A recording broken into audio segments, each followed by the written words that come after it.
আমার সিচুয়েশন বোঝার ট্রাই করছো? আমি কোন কোন সিচুয়েশনের ভিতরে বোধ করি? আমি একটা ছেলে মানুষ, আমাকে বিভিন্ন জায়গায় যেতে হয়, মানুষের সাথে মিশতে হয়। কোনো তো আমার বোঝার চেষ্টা করো নাই। একটা তো নিজে ভুল করছো, তারপর ভুল করে আবার আমার উপর দোষ চাপিয়ে দিচ্ছ না? তোমার মতো একটা থার্ড ক্লাস ছেলের সাথে রিলেশন করাই ভুল ছিল। ব্রেকআপ মানে ব্রেকআপ।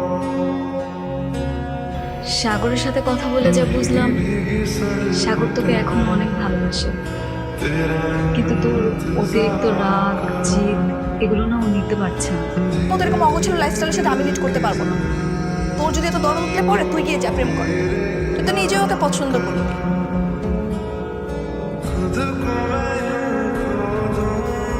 যেহেতু ছেলে মেয়ে উভয় উভয়কে পছন্দ করে, তাহলে আমরা শুভ কাজে দেরি আর না করি। জি